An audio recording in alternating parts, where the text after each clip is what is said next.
Bienvenido una vez más para compartir mensaje celestial. Que el Dios Todopoderoso pueda hablar a nuestros corazones a través de su palabra y que su palabra sea de bendición para cada uno de nosotros en este día.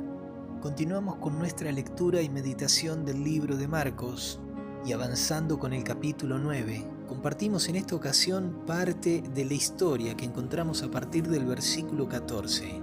Allí habla de Jesús que sana a un muchacho endemoniado. Y recordamos que anteriormente a esto Jesús había ido con 3 de sus discípulos, con Pedro, Jacobo y Juan, al monte. Y estando allí dice que Él se transfiguró delante de ellos. Fue cubierto de la gloria celestial. Y allí se aparecen hablando con Jesús, Moisés y Elías. Cuando bajaron de la montaña, a partir del verso 14 dice que cuando llegó a donde estaban los discípulos, el resto del grupo, vio una gran multitud alrededor de ellos y escribas que disputaban con ellos. Y enseguida toda la gente, viéndole, se asombró y corriendo a él, le saludaron.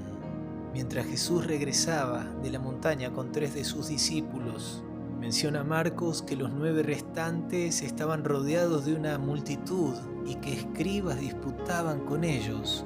Y tal es así que viendo la situación, Jesús en el verso 16 menciona que Él les preguntó: ¿qué disputabais con ellos? Y en el versículo siguiente, respondiendo uno de la multitud dijo: Maestro, traje a ti mi hijo, que tiene un espíritu mudo, el cual donde quiera que le toma, le sacude y echa espumarajos, y cruje los dientes, y se va secando. Y dije a tus discípulos que le echasen fuera, y no pudieron. De esta manera vemos que el relato menciona de que alguien en la multitud tenía a su hijo poseído por un espíritu mudo. Y con el propósito de encontrar a Jesús, fue hasta el lugar en donde él estaba. Pero como Jesús había subido a la montaña con 3 de sus discípulos, y quedando allí los 9, fue que este padre, desesperado por la situación que estaba viviendo su hijo, les pidió que echasen fuera al demonio, ya que ellos eran discípulos del Maestro, pero dice que no pudieron. Estos mismos discípulos que compartían el día a día con Jesús, que veían al Maestro hacer los milagros poderosos de sanación y de liberación. Estos mismos discípulos a los cuales Jesús llamó y los envió de 2 en 2, como nos dice en el capítulo 6, versículo 7, a los cuales les dio autoridad sobre los espíritus inmundos.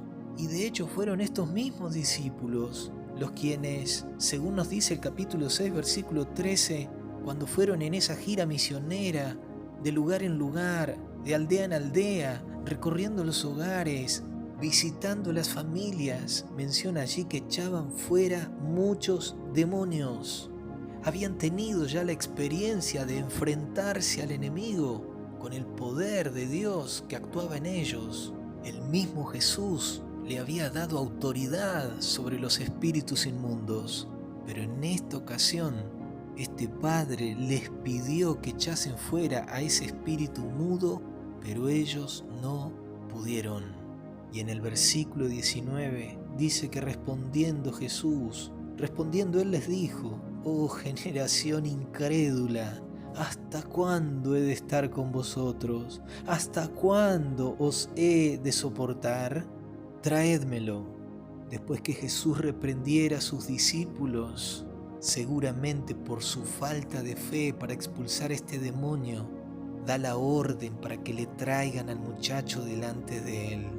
Y esta historia, esta primera parte de la historia nos demuestra de que en ocasiones podemos obtener victorias cuando estamos conectados con Cristo Jesús. Pero cuando hay motivos egoístas, cuando hay diferencias entre los hijos del pueblo de Dios, cuando no se sostiene una consagración, es entonces cuando se pierde poder sobre el enemigo de las almas. Las victorias y los logros obtenidos no son para enaltecernos a nosotros mismos, sino que son para exaltar a Cristo Jesús. Hoy te invito para que en las manos del Maestro Celestial puedas ser un instrumento poderoso para llevar bendición a todo aquel que vaya en busca de ti para encontrarse con Cristo Jesús.